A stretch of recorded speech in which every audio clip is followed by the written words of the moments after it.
So good morning, good afternoon, good evening, or good night, everybody, wherever you are in the world. Welcome to this August 2020 proof review with Semex to brief you on the developments with the August proof run on Jersey and Holstein. I want to let you know that everybody is muted, but before we start, I want to check if the sound is working well. So could you please raise your hands when you are hearing me? Yeah, I see several people are raising their hands, so that's very good. So my name is Peter van Beek. I'm a Semex key account manager working mainly in Europe and the Middle East with large herds. And I will be the moderator today of this webinar. And I will be answering the questions, or I will be handling the questions after the webinar, after the presentation. So talking about the questions. So if you have questions, you can type them into the question box in your control panel, which you can open by clicking on the orange arrow right above on your screen and send them to us. So before we start, I want to introduce our 4 speakers of today. So we have Brian Cascaden with us. He's our external product development manager, and he's part of our product acquisition team. So Brian is responsible for a team of 4 that is acquiring genetics for the Semex product line from external suppliers. And he makes sure, that meets the demands that we have worldwide in different markets genetically. Then we have Jay Shannon with us. He's our director of genetic programs and solutions. In this role, since 2012, he works with our global sales team worldwide to create value through our solutions and sales tools. Also today with us, we have Mike West, who is our genetic development representative. Mike is part of the Semex marketing team, providing product support to international and domestic markets through photography, videos, internet tours, daughter displays, and additional product development support. Also, he collaborates with the sales team, providing specialized product support intelligence. And then, last but not least, we have Jacob Bloem with us. He's our Jersey product development lead. So he's implementing and monitoring our Jersey product strategy and ensuring it aligns with the international market demands. Having introduced our speakers of today, I would like to give the word to Jay to start with the presentation. Well, thank you, Peter, and it is my sincere pleasure to have the opportunity to open this Semex webinar to share with you the highlights and the takeaways from the August 2020 proof. And we'd like to start with what has changed in the August proof, and the 2 main things we see is a reduced net merit values and TPI values across the board. CDCB, and the cause for this was that CDCB introduced a new inbreeding system. And why would inbreeding impact the proof values is the US proofs are adjusted for the expected future inbreeding, so that it tries to account for the future inbreeding depression for when the animal is used in the population, and thus taking that as a factor that the genetics will not quite be fully expressed due to an inbreeding depression. So this calculation that they changed in the inbreeding system, it was meant to increase the efficiency and let's say the regularity of running inbreeding in the process. This caused a small compression in proofs, and then the composite traits like TPI and net merit were affected. The other part was the US calving proofs. There's been a significant reduction in the mean and standard deviation of US calving and stillbirth calvingese and stillbirth proofs. And I'm going to explain where that came from. But I mean, what we're used to seeing is calvingese, for example, in sire calvingese in April was between 5 and 14 of the best bull and the worst of bulls, with an average of 8. And in August, what we see is a 1 to 4 range, and an average of 2.2. So when we first look at this new inbreeding and the impact that it's had through the expected future inbreeding on US proofs, what you notice is on average TPI proofs have gone down 27 points. This is when we look at all bulls across all studs. Net merit dollars went down $29 on average. Obviously, bulls that are more connected to the future population would be more impacted and thus would have had greater impact to going down with this new calculation.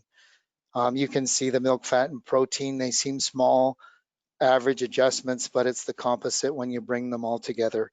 Productive life went down 0.2, DPR went down 0.3, and feed efficiency was down 4. And I just picked out a few of the traits. On the Jersey side, if we look at jerseys that are 90% pure and higher, the JPIs went down 8 points on average. Maybe the highest a bull might have went down was somewhere around, say, 20 points. 8 points on a JPI scale, that is quite small. A JPI scale is quite small, so that's quite significant too. Cheese merit dollars, $25 on average down, and the production levels going down on average were about the same as the Holstein, and similar obviously for productive life and DPR. When we like to understand what is the new scale for calving ease, and then to understand where it comes from and why it's happened. The average calving ease, this graph is the average calving ease by sire birth year, and what happens in proofs is they started off being set at an average calving ease of 8 that represented the population. Genetic progress has been made, and then we know every 5 years we adjust the base to the next 5 years, and the calving ease proofs go up, which is actually to the negative. It's higher calving ease proofs are more difficult. So the genetic progress keeps pushing it back, and it kept setting it back at 8 successively through time. But what's actually happened in the field, and this is the actual percent difficult births in the population, that back in 1985 was around 8% difficult, but over time the actuality is that number has come down to a figure close to 2%. So the proof that has been showing that a bull is around 8%, or the average has been around 8%, does not reflect what actually the population is. So calving ease is expressed on a observed scale, and the proof is meant to reflect what is actual you can expect in the population. So obviously the calving ease proof as it was no longer representing what was in the population. So if we look at this proof scale of the new in August, where you can see again that's that Holstein effect on sire calving ease from 8% to 2.2. But you can see also the impacts of daughter calving ease. Why is daughter calving ease average a little different? Is the daughter calving ease is a few years later, obviously. So the base on the daughter calving ease is 5 years earlier, so that's why it averages what it does. And you can see the stillbirth ones. The stillbirth, not quite the same. Improvements have been made, but improvements have been made in our stillbirth in our population as well. The only other breed affected was our brown Swiss, and you can see those. And again, not quite the same change, but still in the same regard as the Holstein. So a lot of times breeders want to know is if this new scale and these values being so low, what should I apply a threshold on calving ease? Some people did, some people didn't. It's been up to the client and their interest and their goals. But now that the recognition is this is a lot tighter scale, 1 to 4, averaging around 2. So one part that could be considered is not putting a threshold on this at all any longer. And it certainly should be evaluated by dairy producers when they're looking at breeding their heifers. Is the range enough to apply a threshold that that should be applied. Anytime you think about it, if you apply a threshold, it's restricting a group of bulls that might otherwise be tremendous for your dairy. And so thresholds are preventative from other traits potentially. So what are you gaining by applying a threshold, and what are you losing on the traits when you apply on other bulls and other traits when you apply that threshold? But many herds have put practices in on calving ease. If a herd that wanted to put a calving ease restriction somewhere like 7 or 7.5 previously, and they want to be very stringent to make sure that they protect calving ease, then our recommendation is a calving ease of 2.0 or lower would be for those that want to put a stringent threshold on calving ease. And that is the basis of our calving ease brand that we calculate at Semex. More moderate thresholds, something like 2.5, less than or equal to 2.5, it will remove your 25% more difficult bulls and but still leave a lot of selection, but really protects you. Again, even a less moderate might be something like 3.0 just to get the real potential problem bulls out for mating your heifers. Okay, one of the things we wanted to take time to talk about was our success globally. Semex has really tried to pride itself in developing genetics that can do very well and succeed around the world and touch home to some of your local indexes in your country and succeed there, not just on the North American indexes that we talk about predominantly. So this round in August, Semex saw great results. We've seen great results the past rounds, and those results continue to grow and develop. And we're very proud of that. We think that gives you as our customers a great opportunity to use bulls that you're used to and familiar with to your local competition. We saw great results in the UK with bulls like West Coast Guarantee coming up as the #1 PLI bull. Genebec Attico Red, the bull, #1 type proven sire. We see great cows by him all over the world. The #1 type proven or #1 type genomic sire, Kleinuk Daily. We can expect to see this bull rise the charts and take a lot more demand with that status of #1 as a genomic sire. Currently 4 of the top 10 genomic mammary system sires in the UK. And then you see the results on Jersey and Ayrshire with the #1 Jersey type merit in Joel, the #1 Jersey genomic sire in Nuance, and the #1 Ayrshire type merit, both proven and genomic in the Viking bull. We're happy to report success in Holland as well, with the Stanton's Applicable bull coming in as the #1 type proven sire for the second time. Applicable makes great cows all over. I've seen many of them here in Canada that I really love and think they're going to be great cows as they develop. So a great bull to top that list in Holland. The #1 udder proven bull, Comstar Lineman, the #1 udder genomic sire in Disc Jockey, a popular bull that's been a big part of our product development program. We'll see him in a lot of pedigrees to come. So great to see him having success. And as well as Eugenio, a bull that's been very popular both in North America, and now we see him succeeding in Holland on their index of the NVI at #7. Our bulls are doing very well in Italy, with 5 of the top 10 genomic PFT sires having the 200 Semex stud code. 2 of those sires are over 4,400, 7 over 4,300, 12 over the 4,200, and 17 over 4,100, a tremendous group of bulls for our Italian friends. In Germany, 2 bulls of great interest. Progenesis Benny comes in at 165 RZG with that 2,600 kilos of milk, will be a great addition to the German system. Progenesis Pinball is our #1 RZG Challenger son at 160. Challenger has been a big part again of our product development program, a bull that we're very proud of and seen great results of himself. So happy to see him passing on his great genetics into the next generation. Not released yet, but we're anticipating great results next week. Australia's proof of release is on Monday, August 17th. And 2 bulls that we're watching is West Coast Perseus for a proven proof. We've seen great daughters in the field. Our friends in Australia have been giving us great reports of daughters milking there and sharing with us, and we think he'll fit that system in Australia, as well as the genomic bull Progenesis Proceed. We're hoping that his profile will fit that index as well and see them return great proofs on Monday. So good luck in Australia to our friends there. One of the charts that we always like to show every proof round is where do we rank and how do we rank against the competition. This illustration shows Semex in the top 500 GTPI genomic tested sires. These are bulls all ages, regardless of stud code, and whether they appear on an official list. This is the actual number of bulls that have been actually genomic tested. Semex's goal is to always maintain that level of 20% in the top threshold, whether it be 100, 200, or 500. This ensures us to have the great product to fill our pipeline and achieve our sales and get product to you in your countries and our customer base. You see us at 20% comfortably.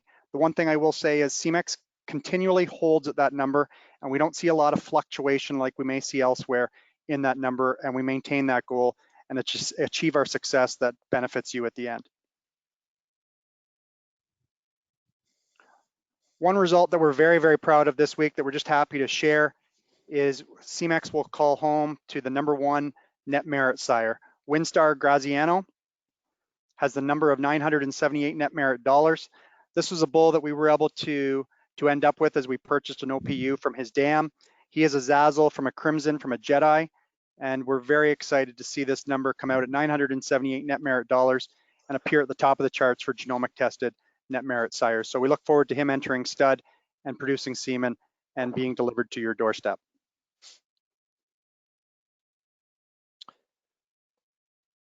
In front of you on the screen is a list. Of course, there's many lists that we could develop and show you today. This is a list that combines TPI and net merit bulls at Semex, and you can see here a group of bulls that rank quite well on TPI. These bulls are all released. These are bulls that are available through certain programs, through your Semex rep, through the Fast Start program. The Fast Start program was something we profiled in a previous webinar. And if you do have questions about that, you can find many answers on the Semex webpage or from your local semen representative. But on this list, you'll notice bulls with some similar prefixes. The bull at the top, OCD, we will cover him in the next slide.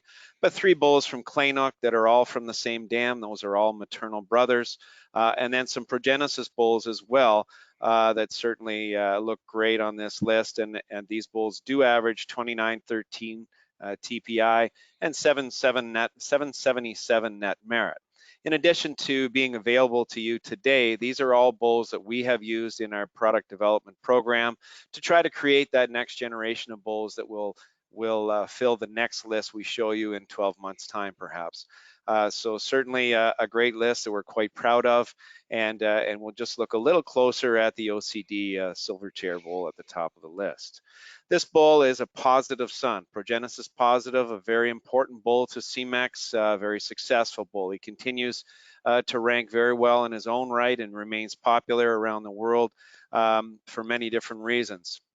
His daughters are just starting to calve, and we're very excited about the early results we're seeing from that. But in this bull, he is a positive son from a gate dancer that goes back into the Rudolph Missy cow family. His granddam, the 9882 Super Sire cow that's been very prolific through Pine Tree Farms. But when you look at this bull's profile, very interesting bull with his high net merit, his solid TPI profile, and a very pleasing production and health profile to go along with that. So the kind of bull that we're offering today and that is available worldwide at the current time through the Fast Start program. The next list you'll see here is going to be talked about by Mike. Yeah. Thanks, Brian. So our next list we wanted to showcase for you is our top proven sires on the GTPI scale. So these are our top 10 proven bulls. And we're very proud of this list. This is a list whose numbers continue to grow. We've really strengthened our lineup of available proven bulls, and we think this have great value to our customers worldwide. So you see our top 10 highlighted with Granite at the top that I'll talk more about in a second at 2717. Bulls like Artesian that has been very, very popular for us over the last 4 months in his first debut, a bull that has a great profile and fits a lot of dairymen around the world. Sandy Valley Calvin, West Coast Perseus, who I mentioned earlier.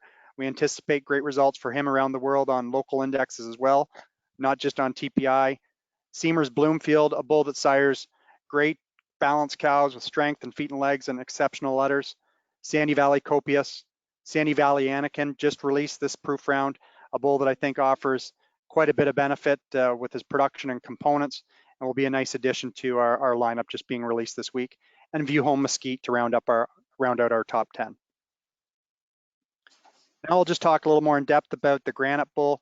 Progenesis Granite's been a big part of the Semex program. He was one of the first heavy hitters to come through the Progenesis program and be very influential in our genetic programs and our product development programs. You see his pedigree, Monterey, Super Sire, Die Hard. It's a pedigree that we continue to work with through other family members in our program, both as through females and males. These are cows that are very, very balanced. They're tremendous uddered cows. They're very mobile and correct in their feet and legs and have the ideal structure down through their foot, width all the way through. These are the kind of cows that are going to develop and be around in our herd for a long, long time. With that level of positive fat and protein deviation and the longevity that they possess, with a balance of health traits and conformation, especially on those mammary system and feet and legs, I think these are the kind of cows and the kind of bull that represents our top TPI proven bulls that will serve dairymen around the world very, very well.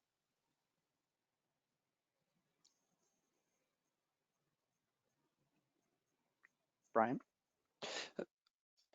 The world's #1 LPI sire currently calls home to Semex. This is a red bull, in fact. His name is 3-star OH Ranger Red. He is a Rubles Red from a Salvatore from a Rubicon that goes back into the Golden Oaks Mark Prudence family.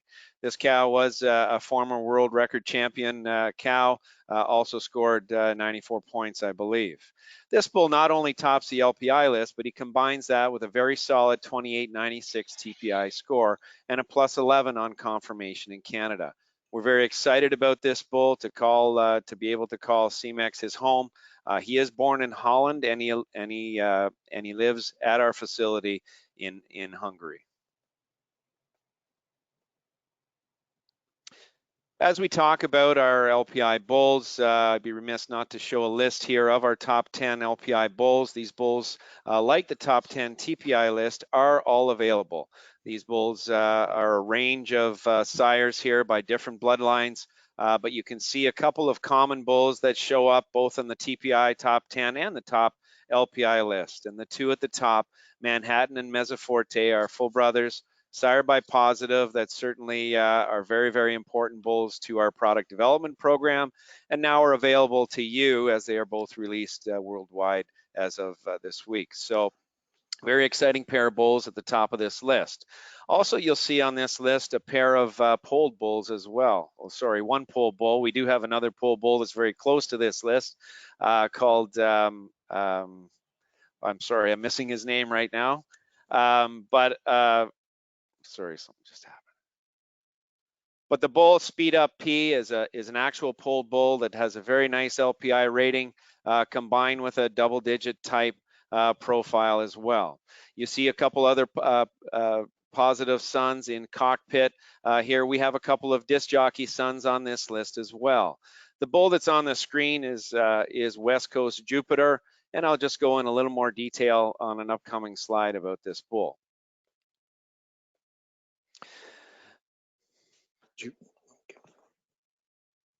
This bull, West Coast Jupiter, is, as I said, he's a positive son. His dam is a frazzle. That goes back into the Coin Farm cow family from New York. Very nice bull in his own right, a bull that combines a very solid production profile with a solid type profile as well, and really excellent health traits to go along with that as well. He's a bull that certainly is a very exciting bull, and we've seen quite a bit of interest in this bull so far through our sales force.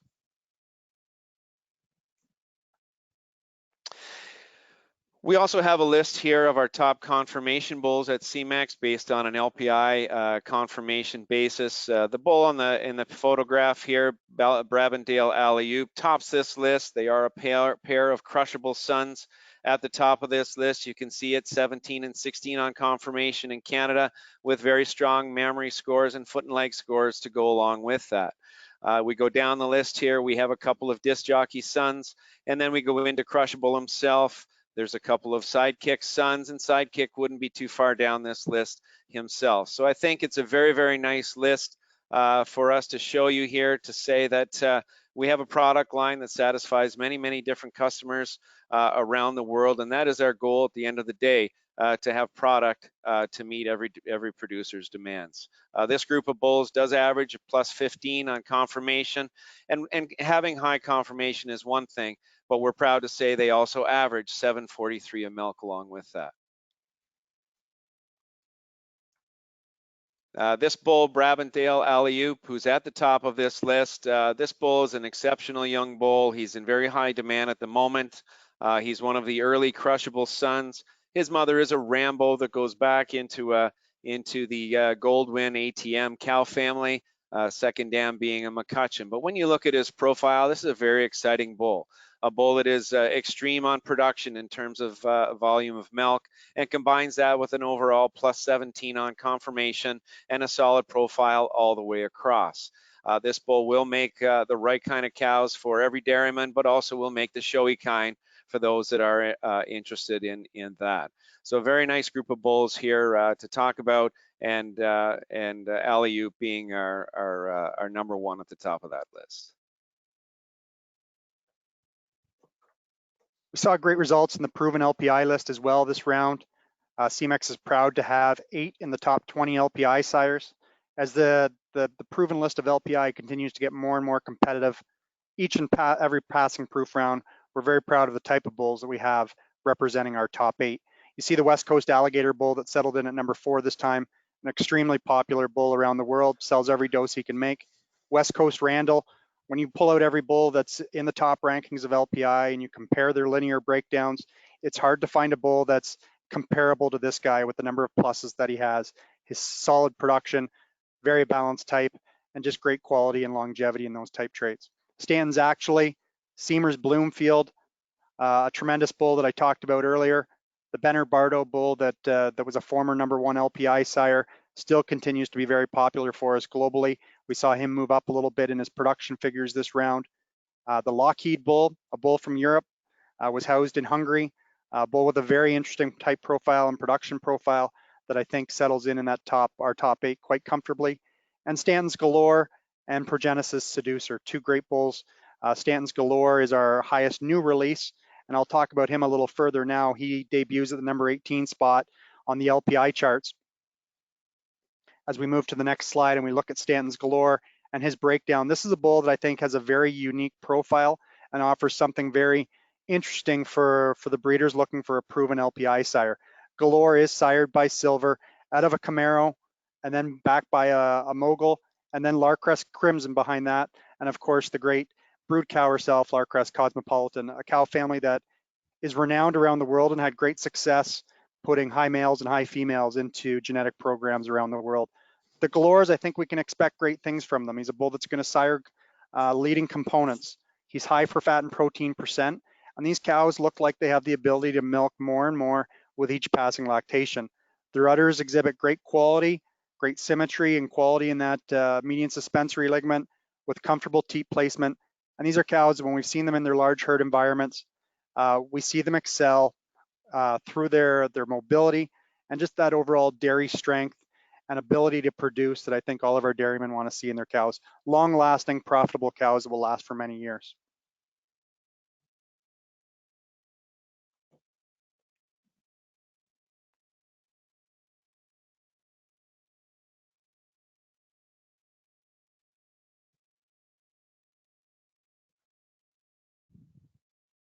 Jacob?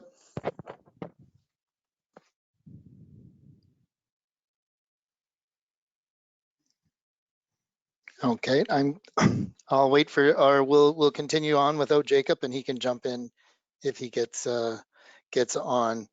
The August Jersey program highlights, and we had a very good run with our Jersey program this past year, and I want to mention our increased focus on cheese merit for jerseys at Semex. We've seen changes and fluctuations in JPI that are hard to put your selection program on. And what we've recognized is cheese merit is the importance of the fat and protein and components, and the role of the Jersey cow towards cheese making really places that index as a primary index for the Jersey breed. Jacob, are you back? No.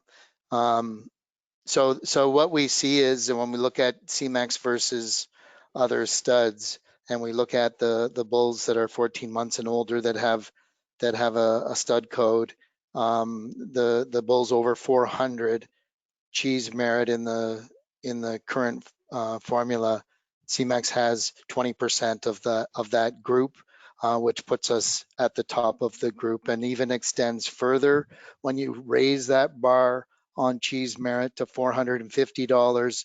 Then you can see the strength of Semex at the top of the list with 27 bulls and 24% of the bulls over 450 cheese merit.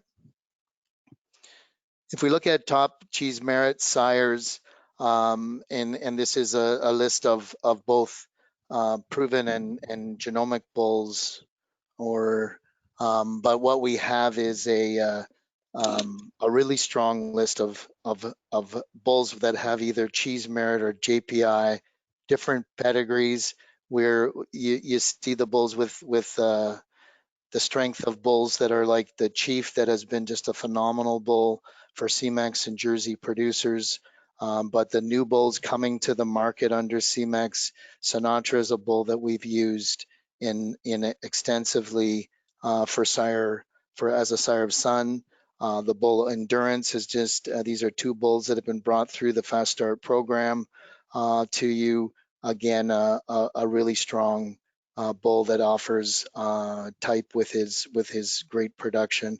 The 10 penny bull is a new bull in the marketplace that we just released this August, and is an exciting bull that a lot of people are talking about with our cheese merit bulls. Here, 10 penny, just to go on, is he comes from his sire is Progenesis completely, so he's a bull that was developed in the Semex, completely was developed in the Semex internal program for our Jersey, and then he crosses by another Semex bull that, and Listowel P is the top of the proven bulls in the Jersey breed. So this is a nice sire stack of a bull, 139 JPI.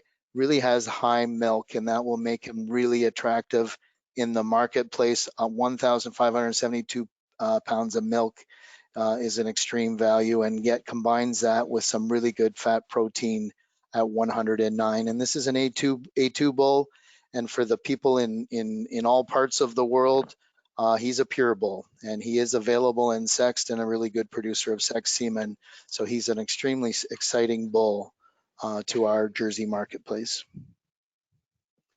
Can you guys hear me? Yeah, go ahead. I apologize for that. Had some audio problems there, so disconnected, and happy to be back. So as Jay was saying, we're very happy to have 10 penny in the lineup right now, just coming out in Fast Start. He'll definitely be a high flyer for us. One interesting part with 10 penny is the amount of production that that bull offers at over 1,500, almost 1,600 pounds milk. That typically doesn't actually come with that much JPI. So it's nice to see a bull that also offers JPI, but offers extreme production to go with it. So he'll be a great one to cross on that modern style JPI that is coming out now on some of those animals that might not have as much PTAM. Into the LPI and Pro Dollar sires, Semex is proud to have 8 of the top 10 Pro Dollar and LPI genomic sires on the Lactanet lists. Some of those are Contour, Jaywalk, Chief, Godric, Camo, iPads. All these are top-notch sires for our rooted markets within Canada. Nice part is a lot of the global markets also recognize Pro Dollar and LPI. So this kind of bridges some interesting gaps for the international type markets, but also for some of the US markets as well. So featured here, we do have Jaywalk for everybody to take a look at.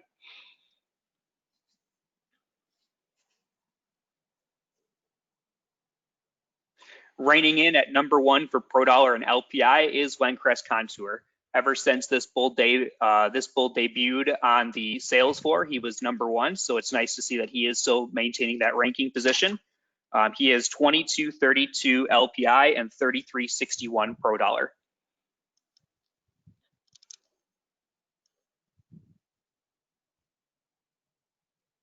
And the last bit of Jersey information for everybody, viral is definitely a viral sensation around the world. One of my favorite parts is the unique story that some bulls can bring to the floor for everybody. This was an embryo that went to Australia, was born down there. His first results was very high confirmation on the Canadian system. So for LPI, Semex procured the bull, and he's just continued to be a rising star since then. So an Australian-born bull, but very much Canadian-rooted to this day. Last proof round, he received his first milking evaluation, where he was the number 4 LPI bull, and he improved this time to be the number 2 proven LPI bull within Canada. His daughters are also they are doing quite well in the show ring today. A lot of them last year at IDW did quite well in Australia in the heifer classes and early cow classes. Then moving up to Swiss Expo last winter, he did quite well in the heifer classes. And this spring, we've been seeing quite a few of them in the spring and summer shows in the US and Canada.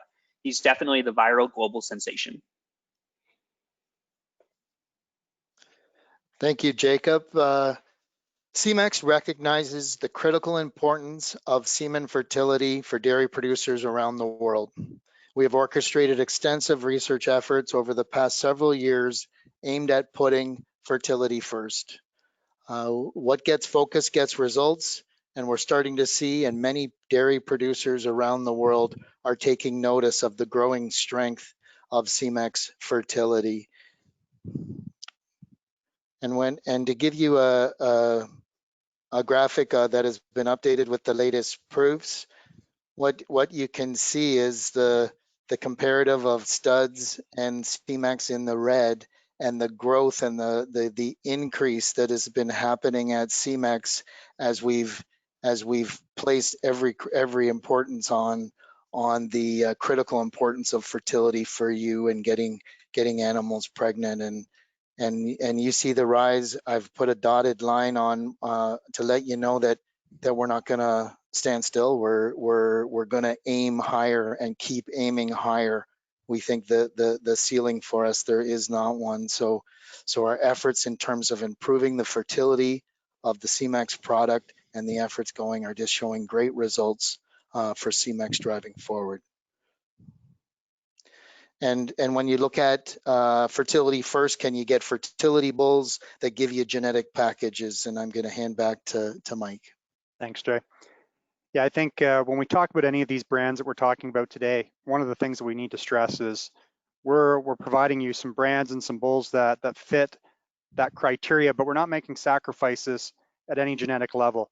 When you look at a group here of bulls that are addressing one of the biggest concerns in our industry of getting cows pregnant and being that fertility first kind of bull, and you look at their genetic levels, we're very, very impressed. Whether you look at this group and you see the high milk bulls such as Motivated, Circus, or Metropolis, or high DPR bulls such as Pyramid or Greenwich, or extreme udder bulls that'll provide those kind of great mammary systems that we want in our commercial cows, such as Maestro or Circus. It's a really tremendous package. And when we can put together a group of bulls that average over 2,800 GTPI, just under 700 net merit dollar points, with the LPI numbers and pro dollar numbers that you see in those columns, it's a very, very strong genetic group that you'd be proud to have in your lineup anywhere. But then to be able to be bulls that are fertility first and address one of your biggest concerns, I think is a great bonus and benefit to you, the end user.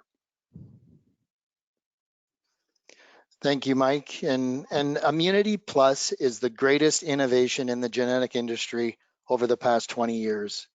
It is a Semex exclusive, and only at Semex can you identify bulls that have the ability to enhance the immune response of your cows, and also the only place where you can test your animals for immunity.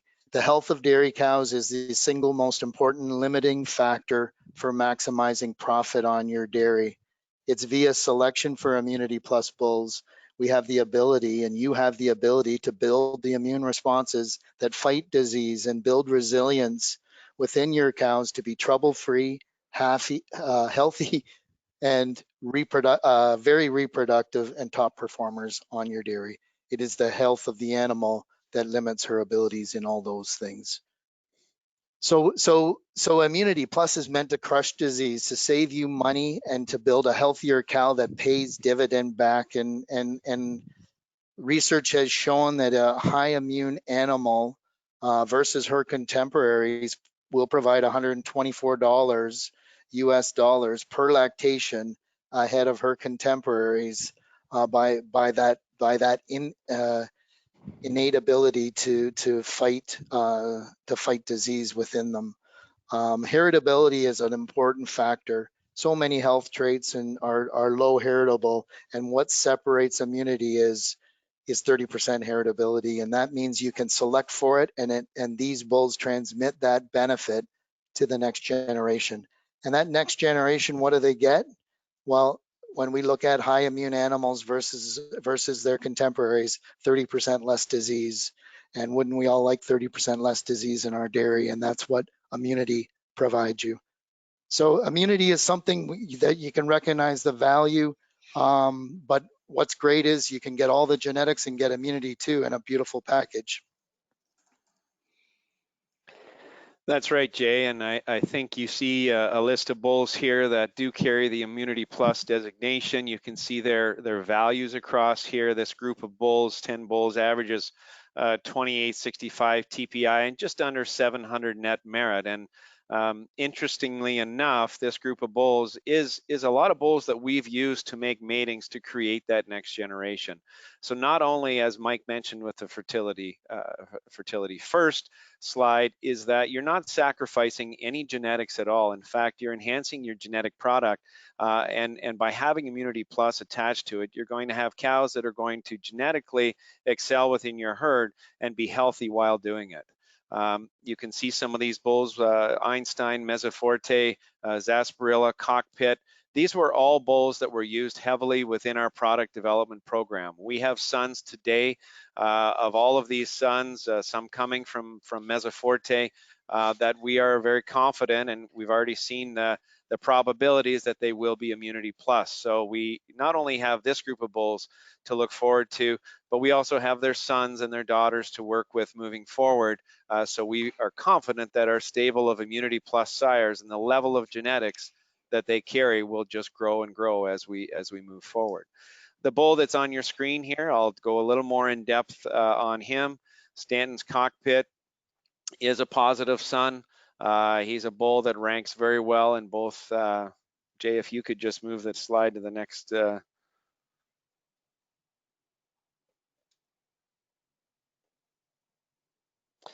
Oh, sorry. Sarsaparilla is the bull I'm going to talk about. Excuse me. Well, he is a Casper son from a cow by the name of Duke Zip. Duke Zip at Kleinuk is an animal they purchased as a heifer, flushed her extensively. You've seen 3 of her sons on the TPI list that we previously showed. Sarsaparilla here, he is a bull that does so many things. He's a bull that is Immunity Plus sire, of course, but he combines an incredible amount of combined fat and protein for your herd. He does that with a solid type rating and does that with extreme good health traits to go along with that. The family is very strong, goes back to the Rudolph Zip cow, and certainly we're very happy to have many sons of Duke Zip. And if anyone ever has a chance to go to Kleinuk and see Duke Zip, she is a true dairy cow, a cow that just is still milking almost as heavily today at the end of her lactation as she was at the start. And I have great confidence in her offspring going forward to create great cows.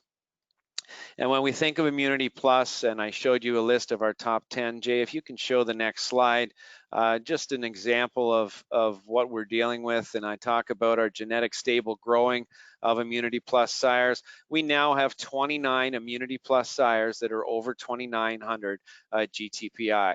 That's a very powerful statement for us to be able to offer you these kind of products, these kind of bulls that will also increase the health of your herd and improve the health of your herd at the same time without sacrificing any genetics whatsoever. These 29 bulls do average quite high, and certainly at the top of that list is Sarsaparilla at 2914 TPI and 723 net merit. So a bull that really puts it all together. We're anxious to see his sons and daughters as well, and certainly are excited about the future.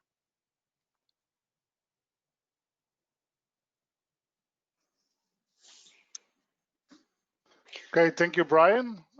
Thank you, Jay. Thank you, Mike, and thank you, Jacob, for a great presentation. I think it gives us great insights in the what happened with the August proofs in the methodology of the proofs, as well in the genetic trends and more general developments. Also, as a key account manager working with large herds, it gives me quite some confidence that we have lots of really high product available for different breeding goals. So, you know, because in the end, we like to work with the client indeed on their breeding goal and find the genetics that fits their herd. And also, it's shown me a glimpse of what's coming in the future, and the future looks really bright, I have to say. I want to remind everybody that we can ask questions by opening the control panel. You should find there a question box where you could type your questions and forward them to us by sending them to us. But we have already some questions in, so I think it's a good question for Jay. So if Calving has been able to be bred into the population that easy, it can be easily come back if we abandon looking at this trait. So what is our take on that? Yeah, I mean, the one thing, I mean, I think it is something that we do have to tightly monitor, make sure that we do not see it slip the other way as a population. The one saving grace I think that you can have is I mean, the type of animal that is evolving, the Holstein breed is evolving to, is an animal that's more feed efficient, a little moderate size, is an animal that has the health and fertility traits, and I think it's an animal that will calve easier. And I think that trend of that kind of animal won't change. But I think the biggest thing that we can feel good about is when you look at the formulas, whether that's TPI or net merit or LPI or pro dollar, and you look at the response of selection, because all traits are correlated.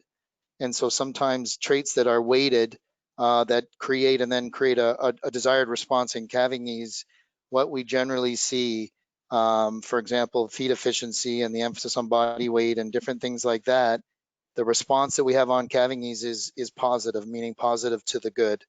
So selection for these traits, we believe by nature will continue to hold or improve calving ease as we go. And then as far as the threshold of a producer, that's up to them in terms of how they want to breed their animals. And if they want to put a protection in, they can. But I think as a population, I think the feeling is we'll continue to see that trend that we've had. Okay, thank you, Jay. Maybe this is a good question for Brian. So what do Semex do to keep meeting the breeding goals that might differ by market, but even within the markets, you see different segments. So what do we do to make sure we have product available for those different breeding goals that you see around the world? Well, that's an excellent question. Our team works very closely together. We have regular conference calls, meetings, to go over the bulls that have genomic results and what kind of product we need moving forward. We're in constant communication with our business unit managers around the world to certainly have a good grasp and handle on what is being demanded by our customers around the world. We actually have a file that we keep on all our bulls that has some gauges, and we're able to monitor every month to ensure that we have an adequate amount of bulls that fit every profile that we're kind of looking for. We're always looking at different domestic indexes on our young bulls as well to make sure we have product that's going to satisfy the Italys or the Germanys or the Hollands of the world, to make sure we have that product and even within those countries what they're looking for in terms of different traits selections. So it's something we're always monitoring and trying to keep up and make sure we have our finger, I guess, on the pulse of the industry and know what our different segments and countries are looking for on a product line basis. And just to add, I mean, we have a tool of Semex Works that puts the client's needs in and their economics and their parts, and we have that in virtually every market we sell in. And all those inputs are leading indicators for us for trends within population. We can monitor, we can adjust ourselves to make sure we're developing a product that's meeting your needs and your needs as you're evolving. So we're really aiming for the future needs within every market. Okay, thank you, Jay. Then I have a question. So somebody is asking, so what proven bulls do we have available in sex? So maybe Mike, could you brief the audience a little bit how we manage our sex lineup? Yeah, the sex lineup is an ongoing development in trying to make sure we have the right bulls on sexing at all times. Certainly with the growing demand for genomic young bulls, that is certainly the big part of our sex lineup. We have weekly meetings with our sales team and our internal people that manage the sex lineup to make sure we have the right amount of volumes. Our key is we want to make sure we have the right number of A2 immunity plus bulls, high TPI, high proven, high type bulls, and a balance of it. So currently bulls like Unix has been on the sexing sorters. Adorable has recently been on the sexing sorters. I believe the question was just proven bulls, Peter. So so those are two of the key ones that have been on recently, but it's something we look at in trying to identify the right bulls and have the right production patterns that will sort well and be able to produce a large volume to meet those needs. So it's an ongoing research and attempt to have the right ones on. All right, perfect. This is maybe a question for Jay. So what's the yeah, it's a question we get quite often, I have to say. So what's the difference between Immunity Plus and other health traits like dairy wellness profit, or number of health traits that are available these days on proof sheets? Yeah, a lot of those. So those traits come from the entry of disease on dairies. So what people put in their farm system, they'll diagnose and say that this animal had this disease, and we all know. I mean, there's if I grab dairy data backups from herds, herds from all over, it's probably, I'm gonna say maybe 1 in 3 would be pretty nice if you could get 1 in 3 that had really clean health records that you could say you'd go to the bank with.